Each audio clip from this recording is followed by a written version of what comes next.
So, starting things off, I hope you're all ready. I hope you sent your last email, you committed your last line of code. Heaven help you if you deployed your last thing right now and you're just like hoping it's gonna go real well. We're gonna kick things off here with Mr. Lee Wetherington with our opening keynote. Let's give a round of applause for Lee. Thanks, Jamie. Hey everybody, how you doing? Who here showed up at the wrong entrance to this massive complex? Who here smelled horse right away?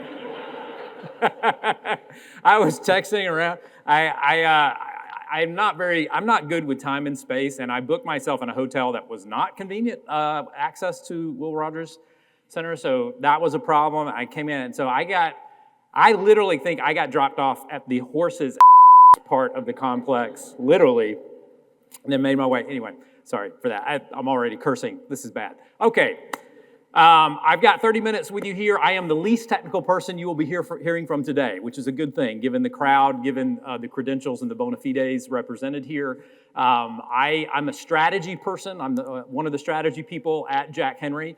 And so I'm here to situate everything that you're about to hear in the context of what's going on now, what got us to where we are, what matters, and what's going to decide winners and losers in the 3 to 5 year frame. That's basically my job at Jack Henry, is to connect dots between all the different domains that wrap up and comprise our industry, make sense of that, do projections and forecasts forward, get a good bead on what the 3 to 5 year future looks like, and then work backwards from that once we decide where we want to be positioned to take action, to have plans, to execute on those plans, et cetera.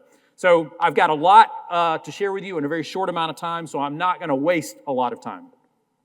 We are now, because of this little rule, by the way, if you want to play a really fun drinking game while you're here, every time you hear 1033, if you have whiskey on you and you take a shot, this will be a lot more fun for you today. But because of the new rule from the CFPB codifying our first attempt at regulating open banking in the United States, we are officially in the era of data-driven financial services. And it's important to understand what that means, and more importantly, try to understand what that's going to look like in a 3 to 5 year frame and then work backwards from it. So that's the context I'm going to give you for my brief remarks. Where are we? I just want to make sure, again, drink. This is where we are. So we have this new finalized rule. We have everyone and their grandmothers opining about whether it matters much, whether it matters a lot, whether it's a whole new era, etc.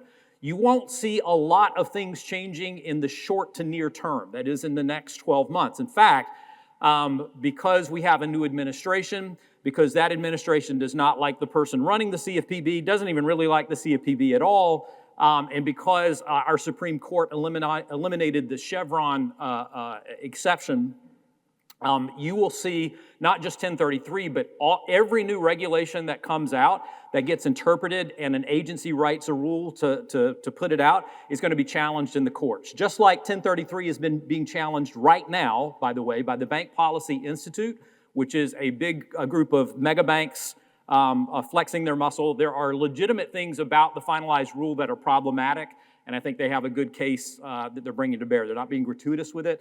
But I bring that out because I don't think we still have the final form of the rule until we see what happens in the courts in the next 3 to 6 months. All right. The other thing that you always need to keep in mind in terms of the context in which we're operating in financial services is that we are completely financially fragmented in the United States. Average consumer has relationships with between 15 and 20 different financial service providers. They have 14 financial apps on their phone, if I have that, yeah. And on each of these 14 financial apps, they spend an average of 3 seconds. And what are they doing in the 3 seconds? They're just checking to see how much money they have in that app, and how much money they have in this app, and how much they have in this app, and this app, and this app. And what are they doing?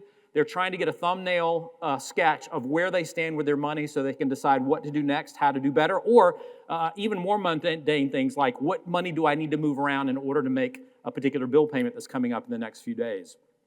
This cuts against financial health in the United States.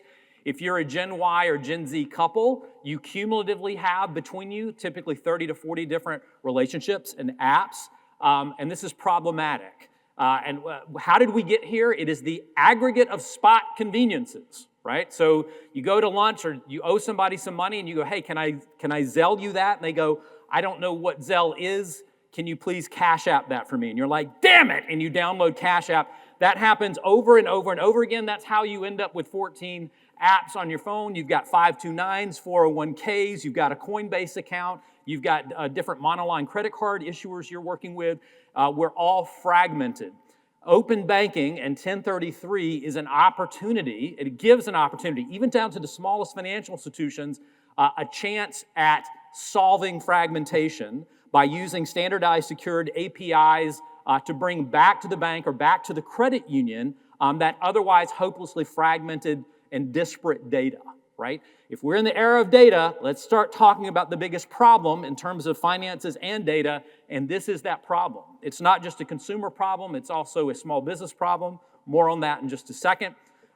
We do research and we consume and assimilate and analyze a lot of research year over year, but one of the pieces that we do at the top of each year in February and March is something called the strategy benchmark of CEOs. These are CEOs of Jack Henry, both banks and credit unions. I'm going to pull just a couple of things out of this for you. This is the anchor question in our strategy benchmark. What are your top 3 strategic priorities? Notice that banks and credit unions were aligned this year, at least earlier in the year, on growing deposits. Notice at number 2, it's increasing operational efficiency.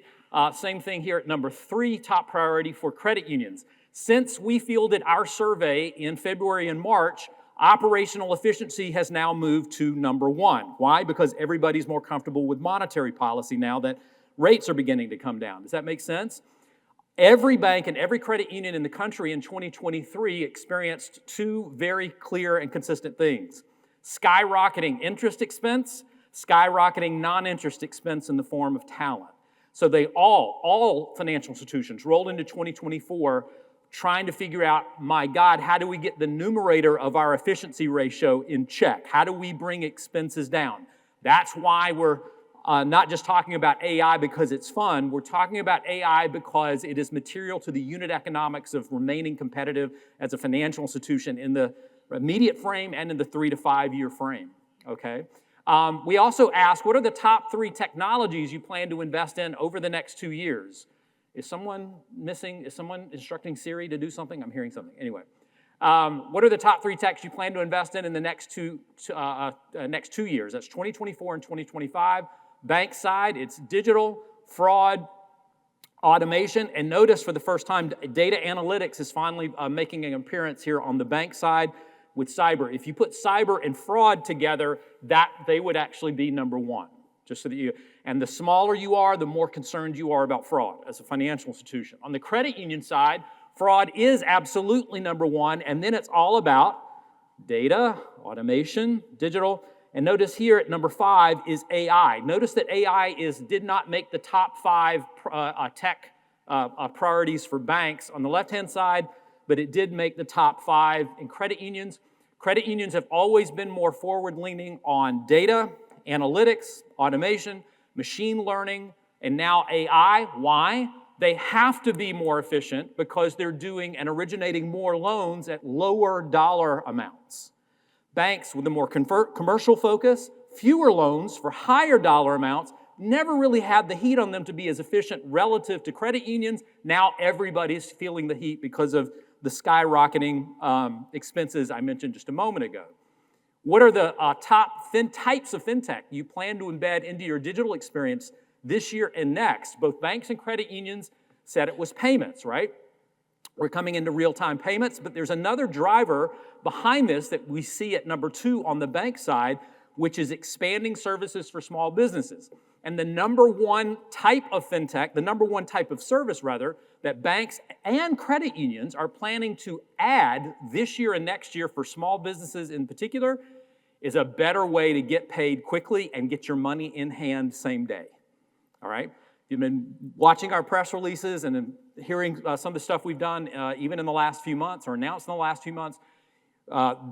We think that is a very big deal, strategic thing, and we are going to be pioneering some new ground that this year coming up in 2025 with a company called Move. 80% of all of our CEOs, both banks and credit unions, said they plan to expand services for small businesses.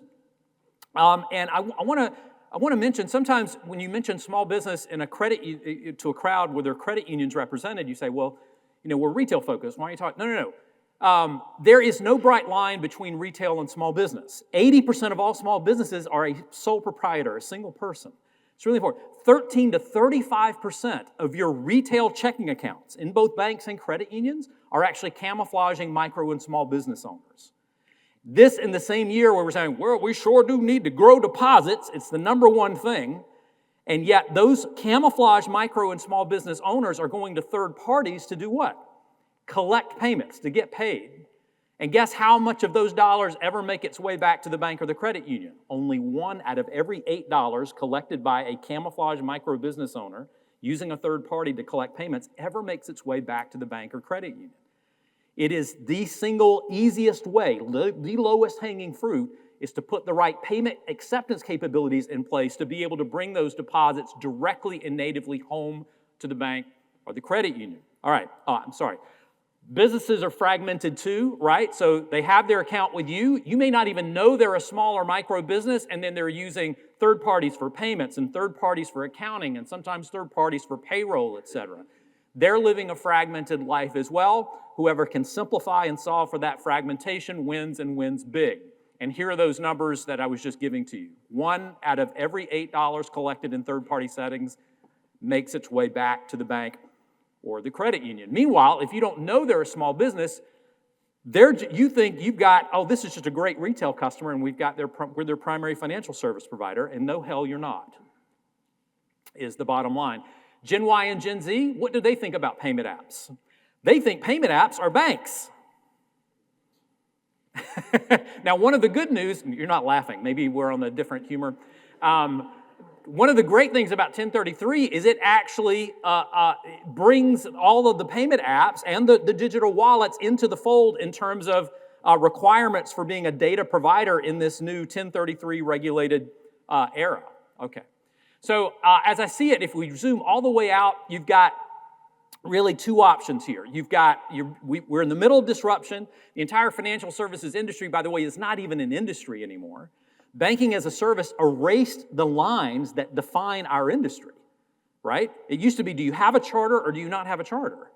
If you do, you're in our industry. If you don't, you're outside of our industry. Banking as a service completely erased that line. We are now a loosely organized ecosystem coming into full contact and conflict with other ecosystems. And so either you can stay on this track of downside risk into just being one of many insignificant pieces and parts of a fragmented financial life for both your retail and business customers, or you can begin using open banking rails and data and doing data strategy in earnest to try to solve for fragmentation at its base and become what in some, I know Ben will be here wrapping up later, what Ben would call first app status. The app that makes meaning of all the other apps and data. Okay, all right. So this brings us to data strategy very quickly. If you can convince your bank or your credit union that, hey, there's this thing called fragmentation happening, whether we know it or not, and you say, hey, we're coming into the data-driven era of financial services, and hey, what if, this is your bank or credit union, what if this is all the data we have on this particular customer or member?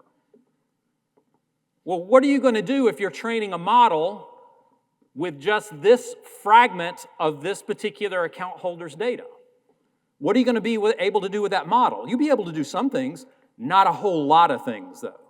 You certainly won't be able to train or tune a model to be able to do things like next best product or service recommendations because it's going to be just speaking nonsense to this person. It's going to say, hey, you need an emergency savings account. Oh, well, yeah, I have that over here. You just can't see it, right? So get ready, because we're going to have a good, I think, percentage of financial institutions who are waking up to the fact that the data wars are on, and whoever has the most data and does the best things and most smart things with that data in the shorter time frames win. They actually get closer to securing first app status. Now, another thing we do, my team, Jack Henry sponsors bank directors' annual technology survey, tech survey. All right, so this is done in the July June and July timeframe. It got published in September. So this brings us a little bit closer to where we are. And I got them to ask this question. I couldn't wait. I was like a kid in a candy store. Please let me know how that. So the question is, thinking about your customers' financial relationships. By the way, in a separate survey, they asked credit unions this too. How much of your customers' total financial data do you think your bank has? 40% of them, the biggest segment, think they have somewhere between 25% and half, right? You've got some that, this is what I would call completely delusional. These are just partly delusional. Now, I don't have a quantitative answer for you on this. Nobody does, actually. But I would tell you that as an average bank or credit union, if you have about 20 to 25% of the total financial data of the account holders inside your institution, you're doing pretty good. You're going to have a higher percentage of your older account holders' data. You're going to have a lower percentage of your younger account holders' data. Has everybody got it? But if you only have 20% or 20 or 25% at best, what can you do? And more importantly, what can you not do? And is any of those things that you can't do things that are important for you to do? This is the strategic question of data right now. Right? So here's the credit unions. That was the banks.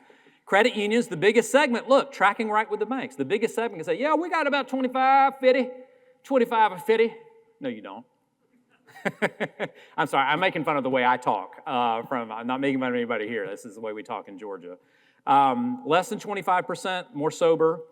Here, delusional. So it's important to start to get a bead when you're doing data strategy. You start with strategy. What do we want to get done for our customer or member? What's most meaningful? And then you work backwards from that. Okay, do we have the right data to do that? Do we have enough of the right data to do that? Can we access that data perpetually in real time, all the time, to update, train, or tune models that are in play at the foundation? Those are the questions we're asking. So you only have a fraction of your customers or members' financial data, and you won't be able to lever AI fully without it. It's not a problem as long as you understand what use cases you're not going to be able to execute on based on the limited amount of data you have native to your institution. Now, if you want to do the more interesting, compelling, meaningful, and/or differentiated things, how can FIs get more of their own account holders' financial data? Well, this is where we talk about 1033. This is where we talk about open banking. This is where we talk about alternative third-party data sources for income verification, for automation of underwriting, et cetera, et cetera, et cetera. But the first big place you're going to go is you want to lever open banking rails. This is outbound from your financial institution. But per 1033, what do you have to get? Permission. And I'm going to tell you, you technical, beautiful people who build real concrete and material things that are changing lives and for the better, I'm going to tell you that the war here is going to be won not necessarily by data manipulation. It's going to be won by who can come up with the best pitches and asks and nudges of their account holders to give them the permission to get the disparate data, to do the specific thing that is meaningful for the customer or the member. Because, by the way, 1033 says you can't just go get a bunch of data, come back and use it for whatever willy-nilly purpose you want. You have to disclose to the customer or the member why or how am I going to use that data to your specific benefit. Everybody got it? This is really interesting. To me, the next 3 to 5 years are going to be defined by the art and compliance of permissioning. You like my play on words, the art and compliance? I'm thinking about it for an article. Let me know what you think. Okay. So this brings us to plugging into the open banking rails, right? And if you're on the Banno platform, you know that we were early. I think Chad Killingsworth is here somewhere in the room. Thanks to Chad and others on his team, they did the heavy lifting to get us plumbed in comprehensively, fully, and early into the open banking rails. These are all the financial data exchange platforms. There are others that have come online as well, but tip of the hat to Chad, and you should give him some love if you see him while you're here. 90% of banks are more concerned about digital fraud this year versus last, yet only 14% have implemented or enabled AI in any mean to fight that fraud. This is another thing. If you're prompting your customers to say, hey, we notice based on basic payment analytics here, you've got relationships over at PayPal and Venmo and this other mega bank and maybe Coinbase, et cetera. If you would just give us permission here, would you be cool if we aggregated all that here so you could see it all in one place? That would be a benefit, of course, to you. But the more we know about how you actually behave across all of your different accounts and money, the better our models will be able to detect fraud in real time and stop it before it hurts you. Would you be good with that? Boom. Yes, they would be good with that, right? So again, this gets back to the art and compliance of asking these questions in a way that is kosher with 1033. 88% of credit unions are also more concerned about digital fraud. They're tracking, yet only 19%, notice more of them have, 19% have AI-enabled fraud detection in place. The quality of the fraud detection is a function of the amount and the relevance and the rightness and the aproposness of the data being brought to bear to tune those models behind those fraud protecting mechanisms. So open banking provides that broader set of data needed to fight fraud successfully. This is my favorite stat of the year. 46% of financial institutions, this was asked in February of this year, 46% of financial institutions think that the risks of open banking outweigh the benefits. The risks outweigh the benefits, and only 35% believe the benefits outweigh the risks. Now, depending on how you define risk, I can understand where you might come down on one side or the other, but I would tell you, factually, at least just from a fraud standpoint, no, there is no gray area here. The more data you have, the better the fraud fighting becomes. You can't have the best fraud fighting in the world without the data that open banking can bring to bear to those models doing that protection in real time.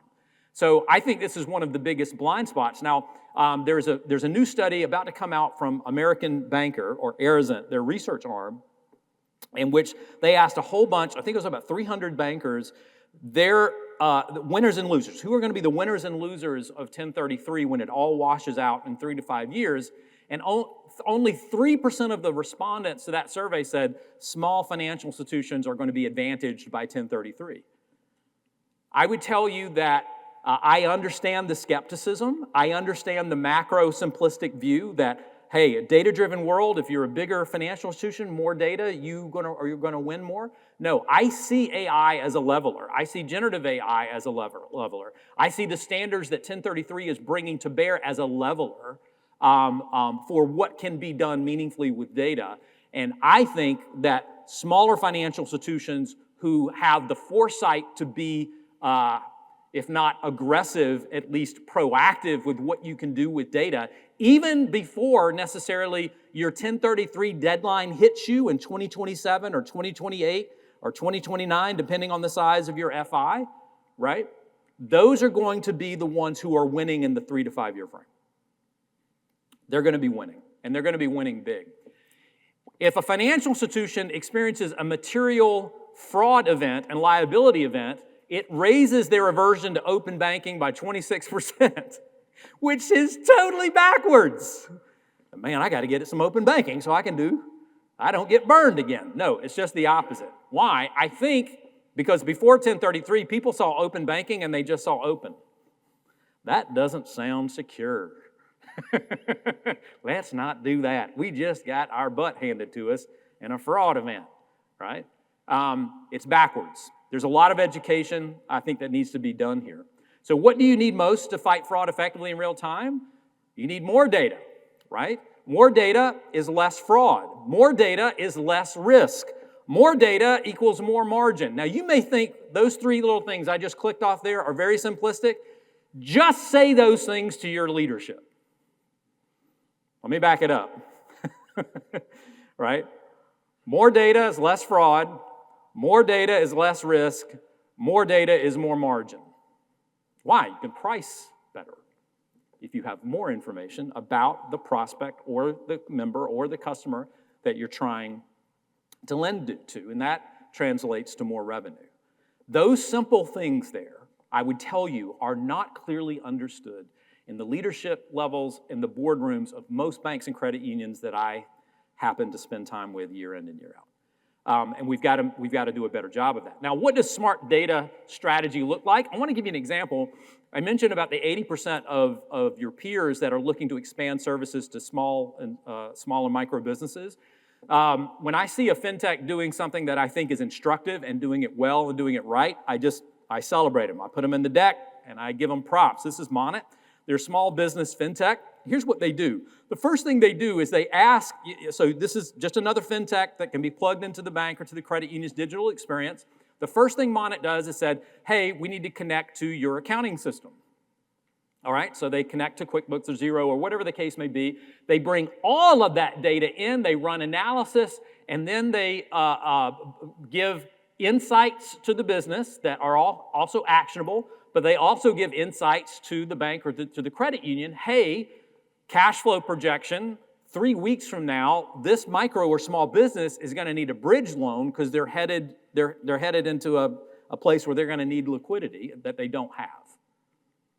To me, so look what this did. Usually we run scared of entities like Intuit because, well, Intuit's got all the data and they get doing all this and they do things so well and so great. But now that we're in this environment where data exchange is a two-way street, you can get really smart about leveraging data that you don't necessarily have natively, bringing it to bear, taking action on it, et cetera. You got it. By the way, we're going to have some interesting discussions about whether what's being done here checks all the boxes for the current version of 1033. But I think after the lawsuits are done, all these boxes will be checked. And yes, this is legitimate a way to do. So data strategy boils down to, again, do we have the right data? Do we have enough data? Can we access the data in real time? I'm doing my best. I want to say one last thing. I've got, I think, I have 3 minutes and 45 seconds. That's telling me exactly how much time I have left. I'm a strategy guy. I want to say something to you. This is also a universal blind spot that I run into everywhere I go. In most of your institutions, they get together once a year and they do a strategy retreat or something called strategic planning. Does this sound familiar to anybody? You may or may not be invited. I get invited to these things, right? Because I'm a skinny hick monkey and people like to watch me dance. So I get invited to these things and I go in and everywhere it's just so striking. There's no strategy going on. There's a difference between strategy and planning, right? Strategy is about positioning in the longer frame. How do we want our bank or our credit union to be positioned in a 3 to 5 year frame? How do we accomplish that positioning? What does that future look like, and what does our position in it look like specifically? And once we get to agreement on that, now we work backwards from that to prioritize resources, projects, initiatives, new technology, product strategy, all the rest of it. And then we execute on that directionally toward that 3 to 5 year view. Most of what's going on in banks and credit unions at those meetings is just incremental year-over-year planning. That's all that's going on. And so it's really important sometimes if that's all that's going on, and then they call it strategic, it makes them feel better. Why does that? By the way, why is this happening? Why do we put the word strategic in front of planning and pretend like we're doing strategy? It's because it feels better. We can control year-over-year incremental adjustments to the balance sheet or the P&L or whatever the case may be. But trying to divine the future in 3 to 5 years doesn't feel good. It's scary because there are no black and white answers. Has everybody got me? So I'm telling you that to say this. If you don't make it clear to your leadership how everything I just ran through very quickly is shaping the 3 to 5 year frame and future that your bank or credit union is headed to, and what choices that presents for you, and then work backwards from that, you're going to be caught in this incremental little loop, which is going to do something devastating, which is the following. Because we do all this research, we ask this following question in a lot of different ways. We ask, what is your posture relative to technology? And almost all of your institutions will go, well, we're a fast follower, right? Here's the problem with that now is that when you see a competitor, whether it's chartered or non-chartered, a neo, a big tech, or whatever, doing something really cool with data or with generative AI, and you go, okay, let's go do that, let's go buy that off the shelf. It doesn't work that way anymore. If you see something new and cool, now you're going back to Data, your data infrastructure, whether you have the right data to do the thing, you're going back to block one. There is no way to be a fast follower when you're straddling an inflection point like we're doing now with AI. Does that make sense to everybody? And that's my biggest concern in the next 3 to 5 year frame, is that we don't realize we're straddling that inflection point and what that means and how it disadvantages us relative to how we typically do strategic planning. Okay, that's it, 11 seconds. Thanks for having me here. I hope you have a great time today, and we'll see you next time. Thanks.